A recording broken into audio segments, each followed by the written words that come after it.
Welcome back. Our next session, this one, is titled Revenue Growth Through Syndication.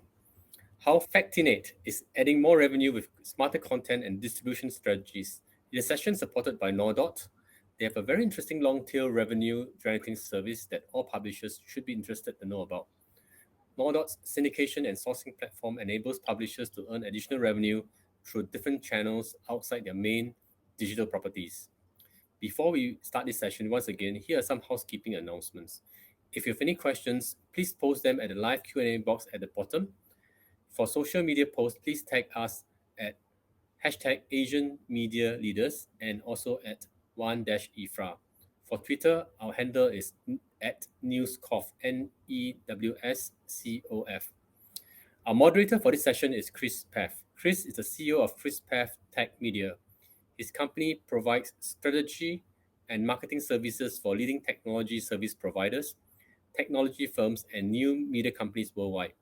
Chris is renowned for integrating leading-edge technology into the media and entertainment communities. Over to you, Chris. We're very grateful to be here today. A very timely discussion that we're going to have, again, with Aya Uryu, co-founder and COO of Nordot, who joins us from New York City, and Jeff Myers, who's the co-founder of Factinate, and he joins us from Toronto. And first, I'm going to hand it over to you, Aya. Thank you, Chris. Hi, everyone. I'm Aya Uryu. I am a co-founder and COO of Nordot. I've been in the news space for over 15 years, but I was with on the publisher side, I was with a TV broadcast, taking care of monetization and revenue to bring to the org.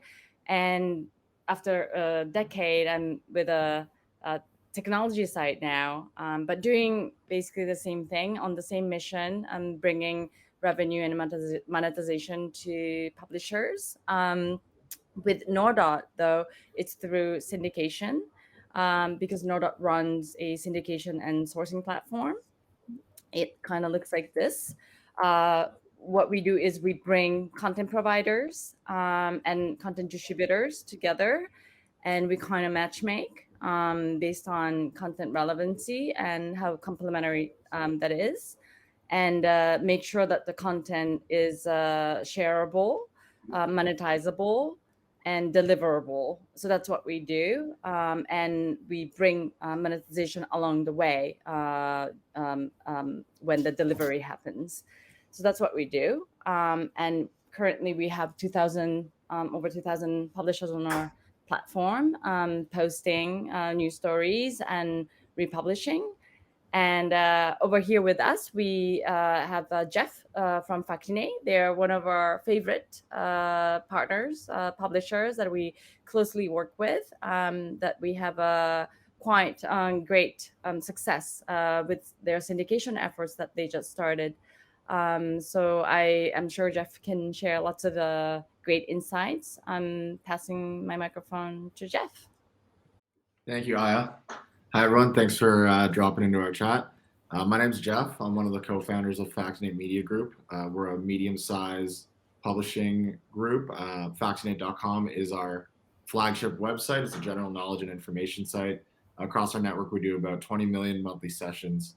My role at the company is marketing and content distribution, as well as creating tools and techniques to help distribute our content across the web.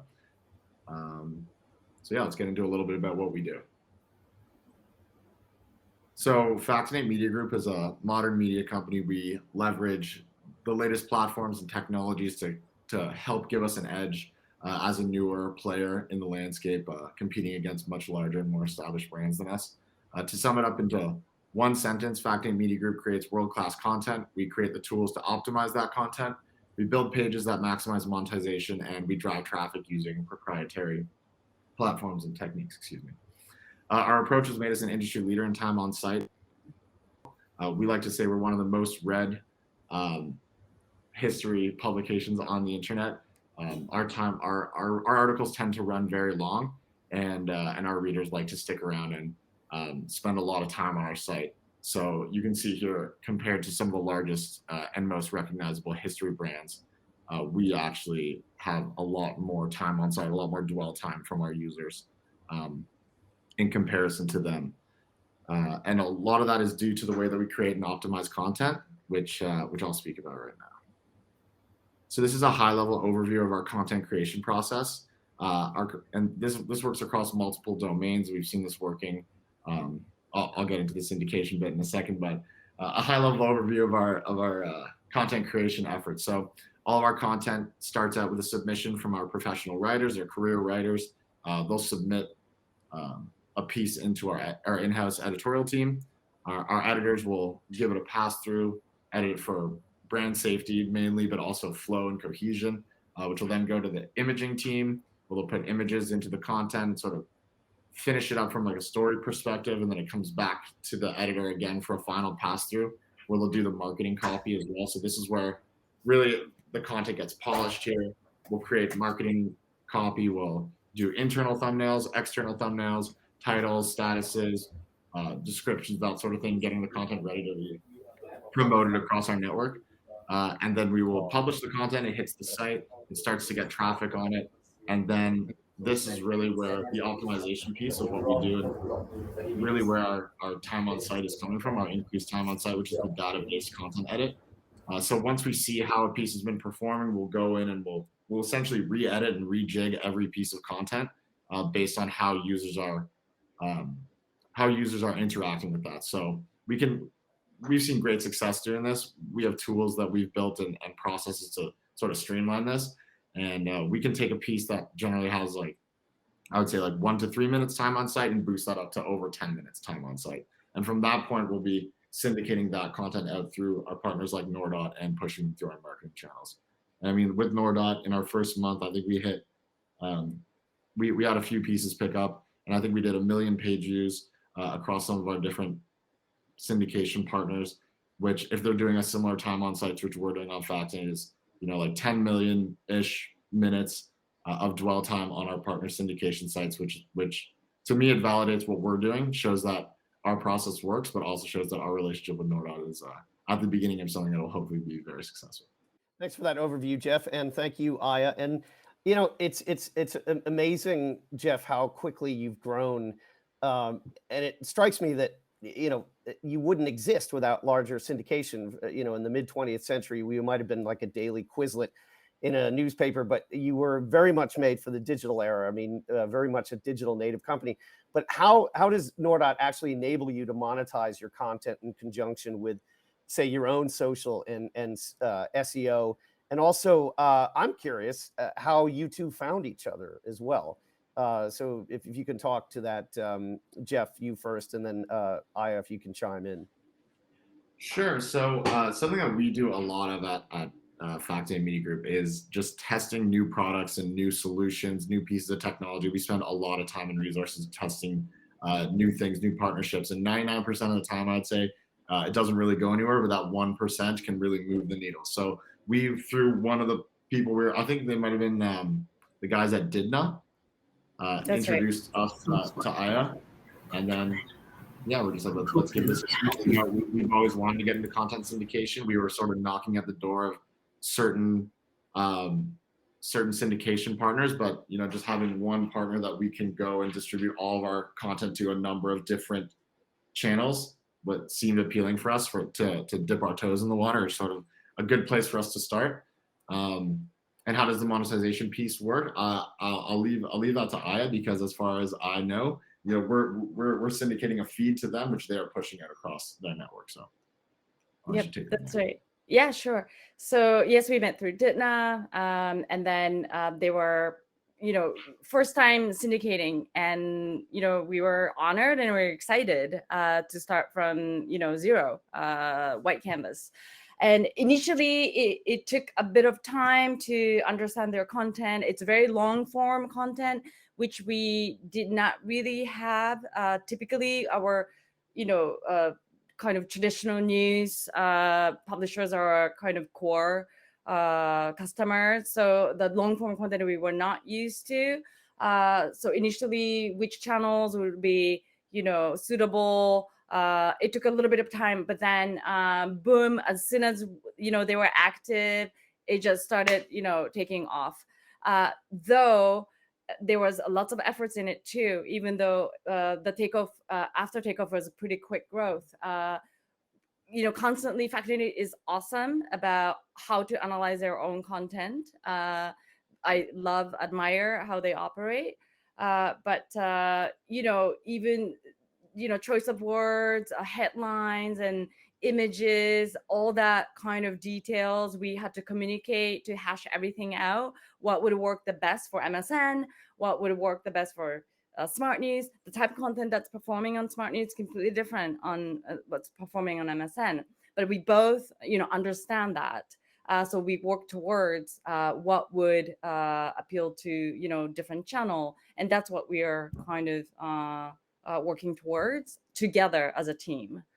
And monetization piece is basically we have different channels with, we receive revenue from MSN, receive revenue from Smart News. We have a deal with each partner because we're kind of like a syndication hub, has a bulk deal with each partner, aggregator partners, and regular publishers also pick up Factinate as well. So we kind of aggregate and pool all the revenue together, and we wire that to Factinate. So that's how it works. And again, you mentioned MSN. For those who don't know, you're a preferred partner, Nordot is, of MSN, and That is right. that's Microsoft Start. For those who don't know, it's been rebranded as Microsoft Start. That's right. And that's a really it's a very rare position, number one. And as a startup, I mean, you are more or less a pandemic-born company, if you will. So true. Very much true. But this is really, really interesting. I want you to, if you can just talk a little bit more about what you're doing with MSN and how Factinate figures that. And I keep saying MSN because that's how we all know it. So for the purpose of this discussion, we're going to call it MSN, even though it's Microsoft Start. So yeah, absolutely. So even though our US entity started during pandemic with Pandemic Baby in 2020, our Japan entity started 7 years ago. They are backed by Z Holdings, which is controlled by SoftBank, and Kyoto News, largest news agency in Asia. So backed by two big institutions and have a huge, basically, a library of Japanese news media, right? So at Microsoft and Japan Nordot's relationship partnership started, I think 5 years ago or so, slowly. And we built a large enough library that we kind of gained this sort of official title, official partnership, that Nordot will be responsible to bring all the brands, small or large, whichever qualify. Nordot will kind of vet each brand if the brand is compliant to Microsoft's editorial guidelines, and we vet all the process to remove Microsoft's pain point, and we just get through this approval process on behalf of these media brands, which is very crucial for small publishers. Factinate is not that small, but some small publishers that are doing maybe a couple million, but content itself is very high quality.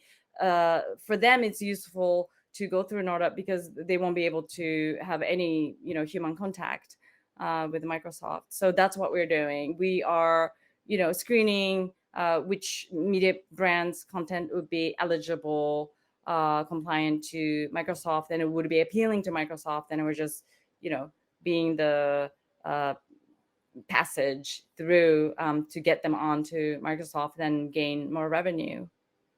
And how quickly did you see, and this is really a question for both of you, how quickly did you see the amplification of Factinate? Because as you said, Jeff, you're rather unusual in having long form content. You're not BuzzFeed, and I'm not picking on BuzzFeed when I say that. But how long did it take both of you to see that? Because I think it's really fascinating. Obviously, Jeff, you and your team have really found, you know, a sweet spot. But I'm just curious, did you see this within a weeks or a month, and how did you tune it? Yeah, it was definitely the first month. We definitely came out of the gate hot and started to gain a lot of traction on MSN very quickly. I think, you know, and then from that we kind of were able to look at what's working here and try to start pushing out more content that is similar to that. And I think we're continuing to scale up.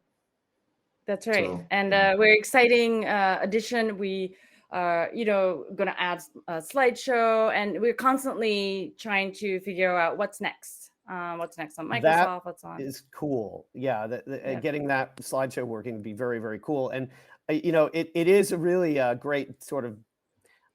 You know, I don't want to inflate this too much, but anyone who would look at one of your slides, Jeff, would say, well, this is a David and Goliath story of Factinate. You know, a great garage startup is kicking the butts of the likes of Nat Geo and others. And I believe you had said earlier that you are now the most consumed history publication on the web. Is that correct?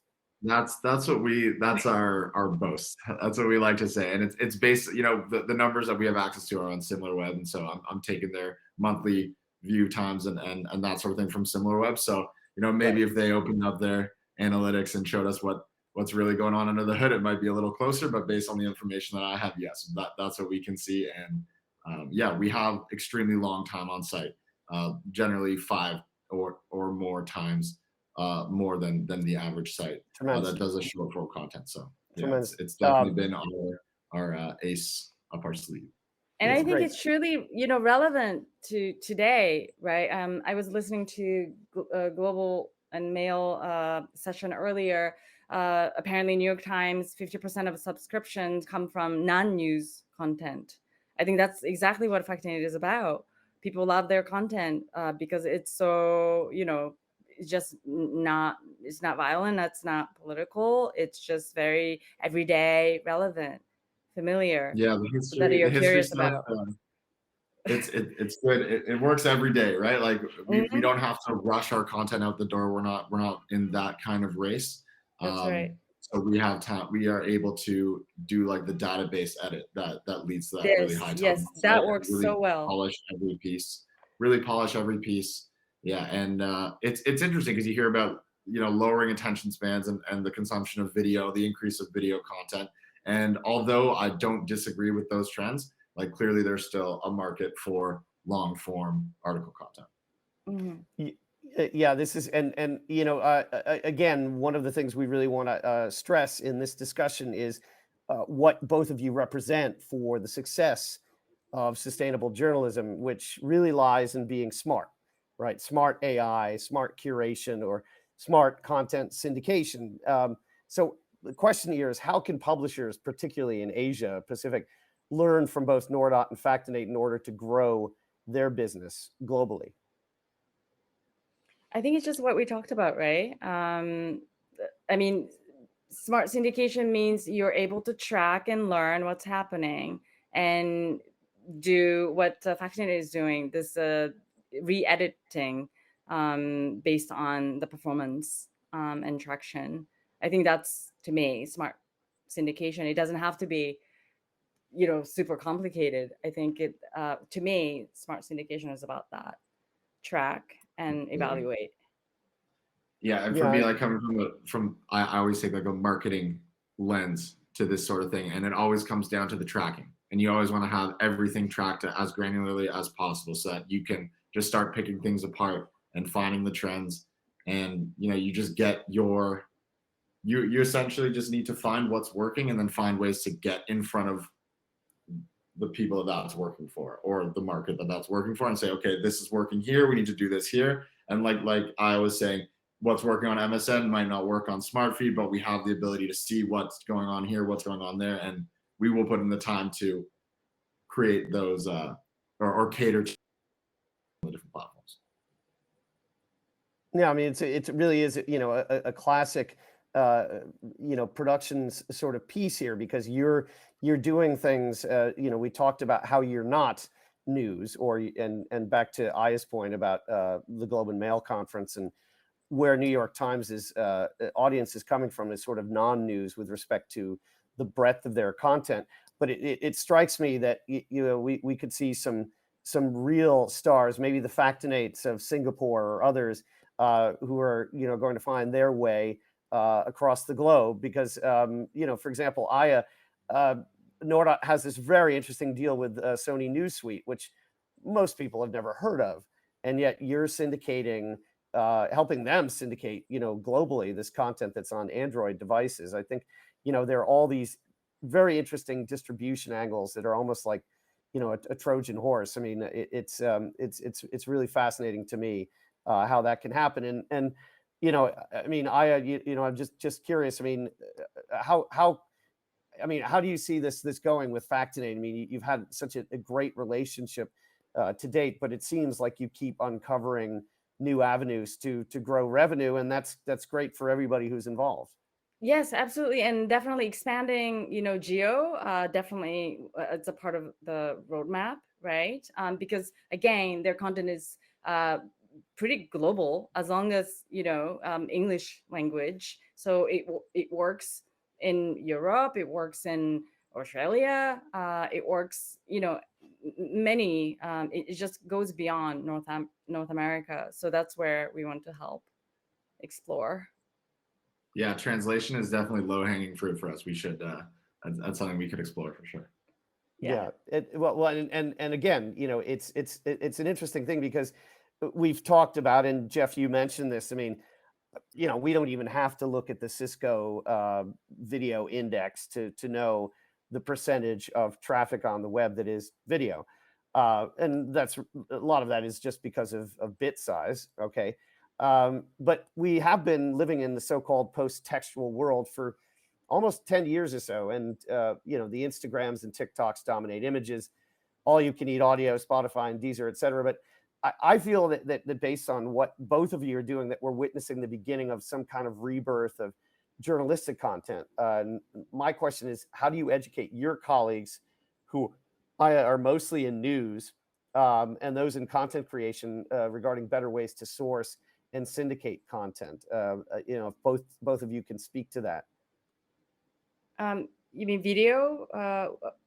No, really, just how you educate people as to what they can do to really amplify their content, because this, the discussion of the death of the newspaper, the death of local media, particularly in the United States, that living in a post-textual world where nobody reads, which obviously Jeff can point to that not being true, but it seems that the path to survival, if not rabid success, is through what you do.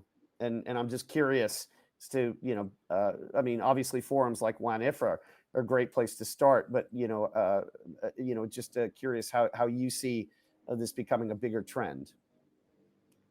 Well, tech stories are always here to stay, right? People are never going to stop reading. So, okay, videos, podcasts, all that for sure. But I feel that news and content, it gotta be text-based stories that are always going to be the most available, lowest in cost production. So which means it's more sustainable. People are never going to stop reading. So I will believe that text is to stay, and that trend is never going to change the base. Yeah, I approach this problem from so I look at like, how do people use the internet and how do people consume content? So I mean, like Factinate, we've done video, we do podcasts, and we do text, and like text is definitely our bread and butter for sure. But we've definitely we're dabbling. I mean, we've got a pretty decent sized TikTok. We're working on our YouTube channel now.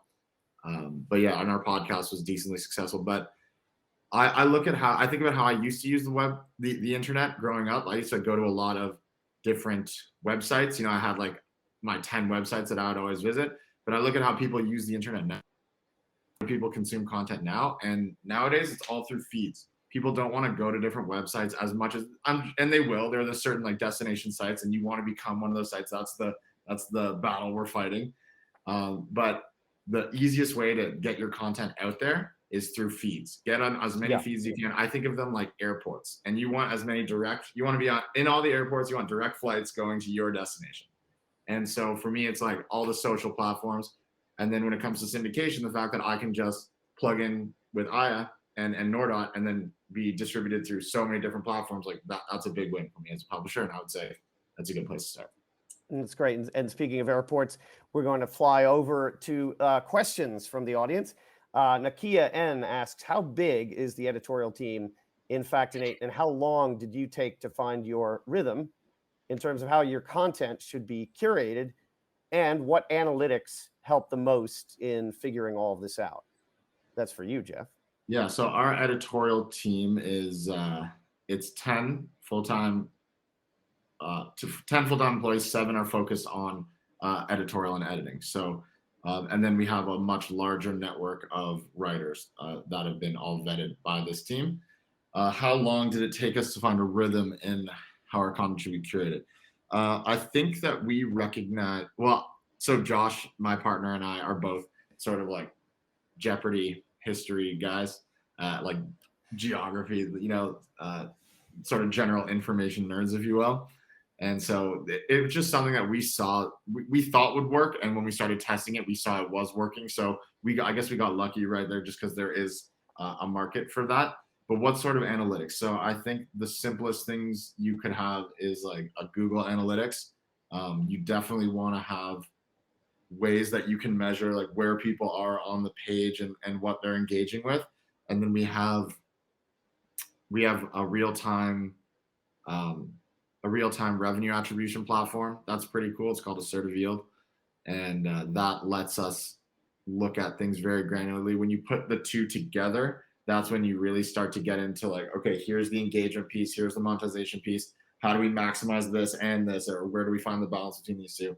So there's definitely a lot of massaging that goes on there, and you'll have to find something that works for you and works with your tech. But I think that having something real time, or not even necessarily real time, but something that is measuring the engagement piece, and you've got to also have your own call it goals or checkpoints or pixeling or events, whatever it is that you want it to be, and then a real-time revenue attribution piece that you can match up the two together. It's a great answer. And we have, in the time we have left, which is less than 2 minutes, we have a question for Aya. In a print-heavy market such as Japan, where distribution agencies have strong influences, what can we do to transform from print to digital? Can you share any success stories from the Japanese market? So that's what we're doing right now as Nordot, right? Because we do have 52 local newspapers that are very, very print heavy, but obviously circulation is going down. So they must really quickly transform in time. Otherwise, dangerous situation. So the goal is really for them to focus on their niche content to produce with a slim production team, slim editorial team, and source the rest from other channels. So that's what we are trying to, make it into reality. We're still in the process, but I'm sure we will get there. Great. Well, thank you. And by the way, that question was from Cheng Yang Ni. So thank you for that question. And that is pretty much going to wrap it up right now. Really a great sort of use case here. And I think a primer for where we go into this next phase of distribution of news content and really different kinds of content. Publishers should really look to what Factinate is doing in terms of how they build their business model, and obviously partnering with the likes of Nordot, who I think can help many people in the WAN-IFRA audience today. And we're extremely grateful to Wilson and Serene and Jen, and of course, Kawai. This has been a great session. Thank you. Back to you, Kawai. Thank you, Chris. This was indeed a very enlightening and interesting discussion about the next phase of content distribution. I hope publishers have noted this revenue-generating opportunity and will consider talking to Nordot about how to generate additional revenue from the content. Next, we have a virtual marketplace open throughout this event. Please do visit our sponsors, including Nordot, in this virtual marketplace, where you can download information about their products and services, as well as watch their videos. You can also find their contact details to connect with them. This is the last session for this morning. Our next session is titled Deep Dive, Supporting News Startups and Early Stage News Publishers. Following that, we have another interesting session titled Evolving Business Models, Ideas for Sustainable and Independent Journalism. See you later. Thank you.